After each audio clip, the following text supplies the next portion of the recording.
What's shaking YouTube? It's the Angel of Authenticity here from live atop the motorcycle shop. I was just thinking, I think I need to do a dating series. Now, I'm not really one to give relationship advice because, well, I don't have one particularly, but all at the same time,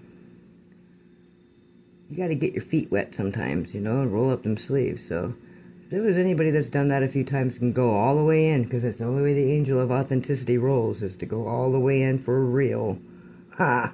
Yeah, you guys thought I was kidding, huh? Thought it was just a joke. Hey, look at her. Ha ha ha. Isn't that funny? No, man, this is my life. So, keeping that in mind. Both feet in. What are the things you look for in a man when you start dating? These are not things that you ask yourself when you're 18 or 21 or 25 or 35 for that matter, really. Maybe by 35 you start getting it, but you don't actually apply it until your 40s, I think. But no, really, see, to me, I value honesty and integrity. I value a steadfast, stoic man, or woman. I mean, I don't go both ways, but you know what I mean. I try to be a stoic woman. If I, at the end of the day, died and did nothing else, I'd at least have been stoic, or honest, or integral, or a person with high ethical capacity and morale. All these things are important to me also in my mate, in my partner. They're non-negotiable, really. Things like tenacity, charisma, creativity, imagination, an adventurous spirit, or being clever, all them things are, they're negotiable. They're all good traits that I say, don't matter if it's a toad underneath a rock with a fat man sitting on them. I'll still see it, and I'll be like, which sucks because that's all I'll see, and then I'll ignore everything else. So, make a checklist, ladies. You have charisma and all that shit that's secondary. Even if it's really important to you, make it first. I mean, if that's your most important thing is humor, that's definitely up there. That's my first number 2, I'd say. But the honesty and loyalty and things like that are pretty important to me. And not just, that doesn't mean that they gotta be like, hey, Jennifer, I just love you so, I want to be with you forever. And they just drop everything for me. That's not what I mean by loyalty or integrity. I mean, at all. I mean that, of course if they're wanting to put a label on it, then they should probably claim it. I mean, that's just wise for them to do. I mean, I could care less either way. Because I figure I'll be okay either way, because, God's really my man. I'm always cheating on him when I'm with somebody else and I'm not married to, let's be honest. Kissing boys, no good, girls. No, girls, you're giving away your energy and shit. Just be careful with that, because I didn't know. Nobody ever told me that. Nobody ever told me that when I had sex with anybody, or even masturbated, that it was taking the creative, they don't want me to talk now, taking the creative juices out of your essence and your body, your imagination, your creative flow, literally your inspiration, everything that makes you wonderful. And it literally drains it out of you with your, that's their only goal. That's why they could drain you and drop. It's hey, I'm not drained, sir. Far from it. So, I mean, just pay attention to that kind of stuff, because it doesn't seem like nothing. That's why God didn't give a crap if you were married to one woman and one guy. He's about love. So the fact of the matter is he was caring about you going out and just handing your energy out with somebody that wasn't equally yoked in your partner in marriage, so you weren't actually giving away and binding yourself to anything, or giving away your assets, basically, your familial assets. And there's just no way to be sure unless you already learn all the bad shit first the right way, and then, you know what I mean? There's just no way that you could take a chance on anybody being able to discern that along the way, had that been an option. If you could have 5 people that I guess that were probably consensual and in a loving, respectful, mutually tangible co-op thing going on, I know that does work, and everybody could be happy forever. It's very rare it could actually work out, because there's always one janky-ass spirit in there to screw it all up that wants to cause drama. They are that girlfriend that just doesn't go away from the group, her.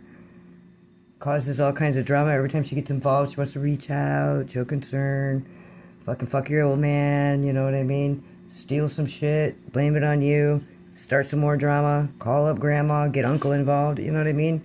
I don't even talk to any of them people. You know, I didn't even know I had an uncle. Like, what's going on here? So, like, if you find yourself in them situations, that's because you didn't have a checklist going on first. The checklist should say, give yourself a point, add it up. The new guy, hey, new guy, how's it going? You size him up, you know, and you go home and do your checklist. Is he funny? Is he smart? Is he loyal? Is he kind? What's his friends say about him? What's his mother say about him? Is he a mother's boy? Because you don't want no clingy-ass mother's boy. You don't need that. It's one thing to love your mom because you ain't got nothing else going on and your mom can do that for you. But, like, unless mom wants to be my mom, too, because I need a wife. I don't know if you know about the world out here and how the streets are out here. And, like, I don't live in the streets, but I ride them all the time. And wives are needed that cook and clean. And, like, I don't know where we're going to find one these days above a motorcycle shop. But I'm telling you what, it'd be awful nice to have one. So, like, appreciate your wives and your girlfriends. But not so much your girlfriends, more so your wives, because, like, they're the ones that always take that sacrifice and that you always try to hide to look cool. Remember them girls? Yeah, that's so wrong. That is so wrong.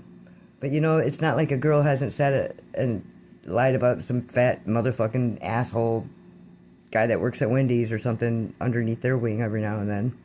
Or whatever they're doing. You know, some chili pimp drug dealer, like, pimping around with a weird hat on or something. Like, nobody really needs to know about that, you know. So I believe it does go both ways, and there is ethical money grubbing maybe, and women figured out how to do it by getting married. But, like, I think almost every relationship I ever had cost me money, an exception to Izzy and Alyssa's dad. Izzy and E's dad was pretty solid. He made mistakes, and, you know, everybody does, but he almost had it right. I could still go back into time in the Wayback Machine, though, and recall something that, it's a fond memory now, but at the time I was mad. Here I am, I was 24 years old, and I just had our second child, which was my third child, under the age of, we had 3 little girls then, under the age of 4. Actually, it was under the age of 3 for a moment. 3 and under. And then it went to 4 and under. We had another one. They were only 18 months apart, as Izzy and Alyssa were. And me and her dad was younger than me. I had already been divorced and had my baby, my oldest, Aria. And he decided he was going to be a man and take over the finances, right? Out of the blue. I don't know. He let some people get in his mind, I think. And we had bounced a check or something like that because we weren't writing stuff down. It was right when debit cards started coming out. So he had a debit card, I had a checkbook. And it was like for 56 cents or something. It was like nothing. It was just a mistake. It was an error. You know, neither one of us were really doing it quite right. We were almost okay, but not quite. Well, he ends up going out. I was like, well, I need some underwear. I need some things from the store since I can't have no money, right? So he takes over the money. And I'll never forget it because I've never let anybody do that to me since then. I just always made my own. But he brought me home some underwear, and he didn't know. I mean, maybe he did. I don't know. I believe it. You know, as like a 22, 23-year-old, like, rural kid, he probably didn't know. But, like, I don't know. Maybe he did. Them underwear came up to my nipples. I swear to God. Because them were the hip hugger days. Man, this is early 2000s. We were riding the hip huggers, you know. And it's just like I got my pants pulled up right now. Them are spandex underneath, but...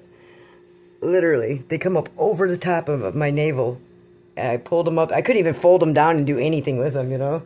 Oh, I was so mad at him for that. I about, like, filed for divorce with that, you know what I mean? Like, I was so upset that thinking he wanted me to look ugly. You know what I mean?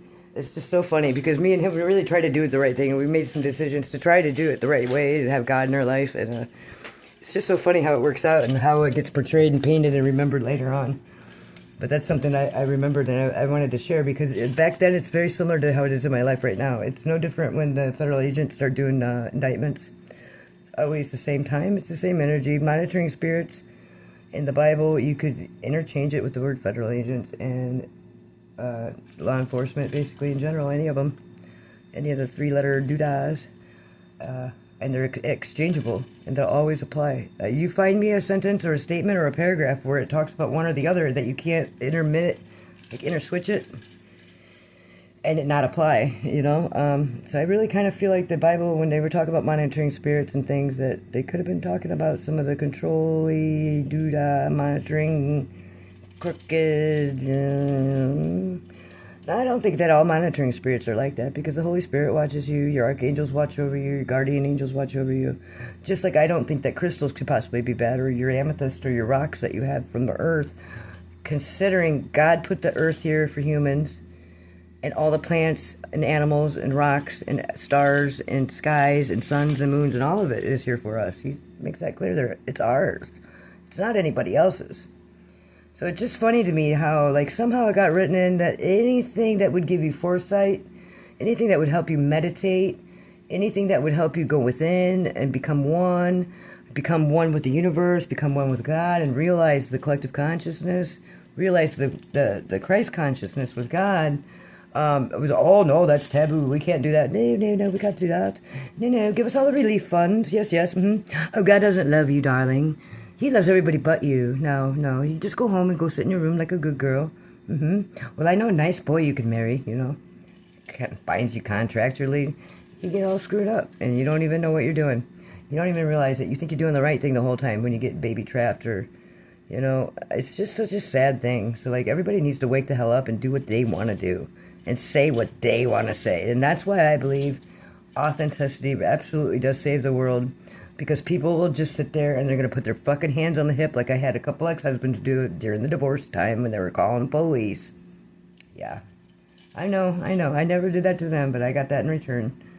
You just have it that sometimes. I guess you get so desperate to want to control you as the man, or the lead of the family, or whatever it is. I chalk it up to that. I don't like to think that they would want to take away my freedom, because I've never done anything foul to anybody to make them want to take my freedom, but still, yeah, you'll find it, and they'll have people out there that, for some reason, they want to sit there entitled, and they're overweight, they're depressed, they're on medication, they're lazy, they have no skills at all, you know, and they want to sit there all day long and talk mumbo-jumbo in circles that they believe to be true, which none of it actually applies to the real world, and point the fingers at you and say, oh, you're an abuser. What? I was a saint compared to the people that were around me when I was raising children and things like that. I mean, honestly, I was a fucking saint. I was working for the child abuse people, working in the schools and things, because I had patience with the kids, you know, and I let them have fun, you know. You got to let them be kids, let them get dirty, let them get in the mud, teach them by nature and teach them by being alive, not by anything in a book anywhere, or a theory or an idea that somebody that's never actually done it could do. I don't give a shit how much school you had. You can't tell me anything about rearing a child until you actually do a few. And the more you have, the smarter you are, even if you were a bad motherfucking mom or dad or aunt or uncle or whoever's got the kids. You know, statistically, kids get hurt just as much in foster care and with adoptive parents or somebody other than their parent, more than they get hurt with their parents, you know, so what's that tell you? And it gets blown out of proportion so bad because the people don't want to agree with the system taking away people's children. They're selling the children to as bidders, and they're breaking up the family unit, and this has been prophesized, so that it's no surprise that it happens, you know, and you're watching it happen, like, oh no, it's because you're all abusive. Like, no, you don't understand. I went black and blue to school with a belt in 3rd grade. That was only 1988. You know what I mean? And you didn't dare tell. And actually, I got my ass whooped again for wearing a dress to school instead of having pants on so it would cover it up. You know what I mean? My kids never, ever even come close. Hell yeah, they got the shit smacked out of them once or twice, but that was only because the arm was flailing and they were all guilty. You know, and you're reaching and you're getting whatever ones that are in the way at that time. And that's just how you parent, you know? Anybody that wants to disagree with that or call that abusive or say they got PTSD from that is psychotic, really. You get that from other things in life, but don't blame your parents or your family or your unit. They're doing the best they can, too. A lot of these kids don't realize, like I was 27 years old and I had 5 on my hip running a business with a sick husband / partner and a sick mother to take care of. And I paid cash for my kids. I wasn't on food stamps. I wasn't a welfare mom because I'd see all the little teeter-totter kids all the way down, you know. Boom, boom, boom, boom, boom. All planted neatly in a row, you know. And I was married when I had my kids. And it blows my mind, some of the stigmas that I've gotten, and I wasn't even that person. And so what if I was? Like, I lost my partner in life. My business partner, my partner with my children, the dad, the grandfather. He was a lot of things in my life, and he was important in my life, even though he made mistakes, and he was a screwball in some ways, and he wasn't real smart in other ways that people would exploit, is the problem. People exploit things, and they don't know what the hell they're talking about. See, they're just doing it because they think it makes their image good and it makes their narrative fit, but it's what it actually does is it exposes them. And sometimes it takes a long time, and I'm here to tell you today that my life is being vindicated, and it's a beautiful feeling. And for those of you that don't know about me yet, you will. And that feels good. It doesn't feel good that I'll be like, oh, known by somebody. It feels good that maybe some of the things that I endured and that I kept quiet about maybe too long are coming to the light with other people, and people are starting to step forward because they're stepping in their authenticity, because they don't give a shit if you tell anybody they pee the bed. They don't care no more. This is about survival. This is about our food being poisoned, our schools indoctrinating, big time. This is about the Matrix. You know what I mean? You can't save your farm running somebody else's, man. Everybody will be okay if you just fucking stay at home and start over. And nobody wants to hear that they got to start over. But like, I'm a single mom, and I'm a divorced lady. I've started over a whole bunch of times. I couldn't sit there and separate stuff. I left, you know what I mean? I'd left, start over, and then come back in again, under with my own roof again, because I always had mine to start with, and people would move in with me. Come one, come all, you know what I mean? I can't help it if I don't turn people away or nothing. I don't think that makes me a bad person. I've always figured if they wanted to be at my house with a bunch of kids, like, they needed to be there. And who wants to be at that bitch's house with like 100 kids? Like, nobody, not even your own family. So like, I always took it in stride. Sometimes they just send the snitches after you, and like, they gotta watch the kids, I figure, to keep them all safe and all. So, it's just a matter of perspective and which way you want to look at things in life.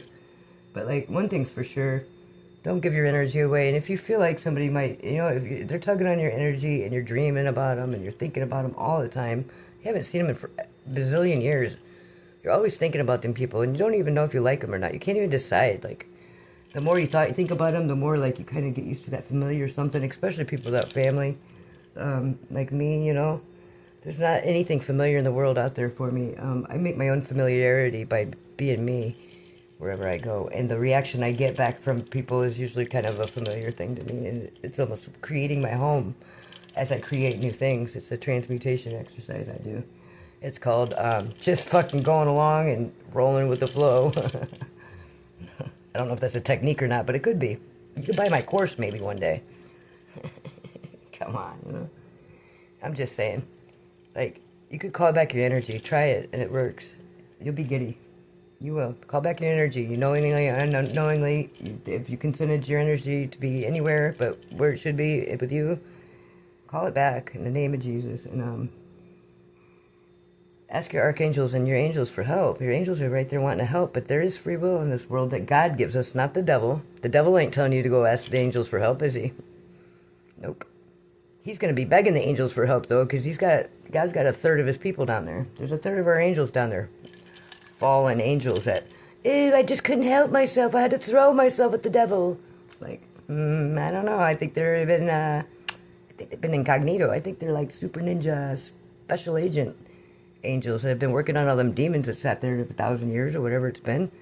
When they come out, they're going to be swinging on our side. And all these church leaders and all these fake fucking prophets and all these judgmental people and all the people that want to sit there and point fingers and decide fate, they're screwed. I mean, I'm not even lying. I'd rather be in a bar any day of the week when Jesus comes back than in a church right now. So use your discerning spirit. God gives that to you naturally. And if you don't feel like you have intuition or discernment, that's two big signs right there. If you don't feel like when you are talking to your people that they're supportive at all and they want to say, back to the energy, how about now? Like, oh yeah, sure, I'll help you, but How about now? Will you do that one thing you don't want to do? You know, basically sell all your morals out and do something you just don't want to do. Could be cleaning the garage for him or something. Who cares? If it's something you don't want to do and you decided, like, no, I don't want to do it. I don't like it the way I feel when I do that. Or they always just blow it all out and they're always extra and too much. And they're always just freaking, like, ridiculous with all the audacity anybody could possibly have over a simple transaction. You know what I mean? You can't even freaking mow a lawn without a bunch of screwball shit, you know? That's not a man to me, by the way. I mean, I don't know if anybody out there, like, has a dating course, maybe they're telling people that that's a cool way to pick up chicks, because it's not. I mean, I don't know. Maybe I should put a course out about that, too. It'll be about relationships and dating. So go ask yourself, girls. That's what I was doing the video about, wasn't it? See how I come all the way around full circle, so it's all in stride. Okay, so anyway, I want you to give yourself a point for everything that he is. Is he loyal? Yeah, give yourself a point. Is he honest? And don't lie to yourself. Let's honestly be honest. Nobody else is going to see it. Be honest. And if you're not sure, go on the popular consensus. Now, I'm not saying to listen to what people say. Would you know the only things you knew about that person going into it? And if you find a person, and it's not often, but it does happen, and it happened to me, and I married him like a dum-dum. But if you don't know anything about it, and there's nobody to corroborate who they are, like, step cautiously, and maybe try to learn. Maybe try to travel to meet their family. Maybe try to learn more, or get some sort of established background of who them people are, because I tell you what, as soon as they run off out of your life or do something really crazy, you're going to say, how the hell do I not know anything about this guy? How do I not know how to find him? How do I not know this? How do I not know that? And you're going to feel really stupid. Just like you do when you're on a tape or something from the freaking cops or something from wiretapping people, and you're in the background blah, blah, blah, about potato soup or banana nut bread or some bullshit like that. And you feel like an idiot because you just feel like you're just flapping your jaw, like, oh, there's me talking, like, you know what I mean? Like, you're gonna always feel like that, no matter what, if you're off guard and you're unaware that you're being monitored like that, you know? And that's why you don't consent your energy out through sex, through binding contracts, through any contracts. You gotta be very careful. And the court system is the biggest way they're hemming people up, I believe. And that's 100% true. If you don't consent to them having your energy, they can do very little. CPS is definitely the same way, but the court is also. And they'll take your children, they'll take your house, they'll take your cars, they'll do everything they can to bind you. And once you really see what's going on, what could they possibly want from me? I don't even speed. I use my turn signal. I have a clean driver record. I always have. You know, contrary to popular belief, I have a clean criminal history, even though I've been in jail several times and pulled over about 65 times, I'd say, since 2018. And searched probably 40 of them times and never got a charge or nothing out of it, except for the ones that had to be expunged by the judge because they were just bogus tickets. Like, I mean, what do? You know, you make sure that whoever you consent your energy to is good people and they're kind. They're whatever you want in them. Make a checklist, though, of what you find important in them. And then on the other side, I want you to put jealous, controlling, steals the limelight, competitive, lazy, angry, overbearing, simple-minded, a bigot, whatever it is. All of them are 2-pointers. Because, like, when you first meet somebody, you could find 100 reasons why you, oh, he's so cute, and did you see his cute little dog in his car? Oh, his mommy has one of them. Oh, yeah, well, he played basketball, too, you know, like, you're always going to have 100 of them, but not see so much the bad things. But I want you to listen, and it counts. If you want to count it or not, count it. What the ex-girlfriend says. Oh, he's just so controlling. Or, oh, well, if he wouldn't have punched my window out, or whatever it is, listen to it and count it. Same thing with the mother. How does he treat his mother? How does he treat the other elders? The siblings, like, does he feel like they owe him? Or does he help them? Who mows grandma's grass? You know? Did he ever default on a loan?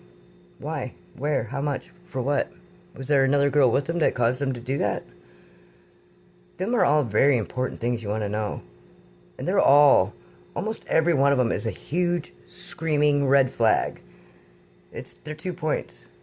And I want you to add up both columns when you first meet the person and decide, Is it his shadow side, or is it his enigmatic muse side that you are in love with? And is it worth even pursuing? Because I tell you, if the bad side even matches that other side, it's going to end in heartbreak. I can almost guarantee that. And if anybody can prove me wrong, I would love to see it, because there's no way that you could have somebody taking from that side that much with them many nasty qualities. They're never going to learn. Not with you, they won't. They'll learn by you walking away ahead of them. You're their light, you know? If you could see it and they can't, and then they're not going to learn with you. As hurtful as it is, you're training them for the next broad or chick, you know? And that's just how that goes, and everybody knows that. But, like, literally, like, you get on the path, you are the light. You don't get the light, you get to navigate in the dark. I know all about this. There's gravel on the path for them now. There's railroad ties. You got to get other buddies on the path, too. You aren't going to get them by just sitting there rallying them up at the starting line. You got to start fucking walking. And you got to walk kind of on the side, too, so they can't see you very far and they don't know where you went. Then they'll start meandering on and they'll be looking. Because the light never goes down in the darkness to save anybody. Don't fall to that trap. That's always, always, always a trap. Always a trap. Don't ever do that. You won't get back out. I'm not going to say you won't get back out, but nobody will know that you're there to get you back out. And you'll need help. Don't ever do that. Unless you're Persephone, maybe. You know, it's very fucking rare that you're going to have that situation. So don't think it's going to be you. And don't strive for that as your goal. You know what I mean? They'll get on the path because they have to have you. You don't need them. They need you. So, yeah, that's my relationship and dating advice. Make a checklist like that. 2 points for the karmic shit and 1 point for all the good stuff. And be objective and be fair. And ask your friends, too. That's a good way to do it. Ask everybody that knows them and that's met them. You know, just, like, what do you think about them? And use the first 2, 3 things they say. If everybody's saying the same thing about them, or they got a bad feeling about them, or they just don't like them, I promise you, you should probably heed that most of the time, unless you notice it's a trend that they're like that always with anybody of yours or you, because you certainly can be a scapegoat, and there is this thing going on in the world called gang stalking and narcissistic abuse. So, I mean, you're going to have to discern that for yourself, but if you don't have somebody that could strap on the boots, nobody can no more, and freaking deal with these Jezebel spirits and the incubus and succubuses coming at them through other people. Fuck.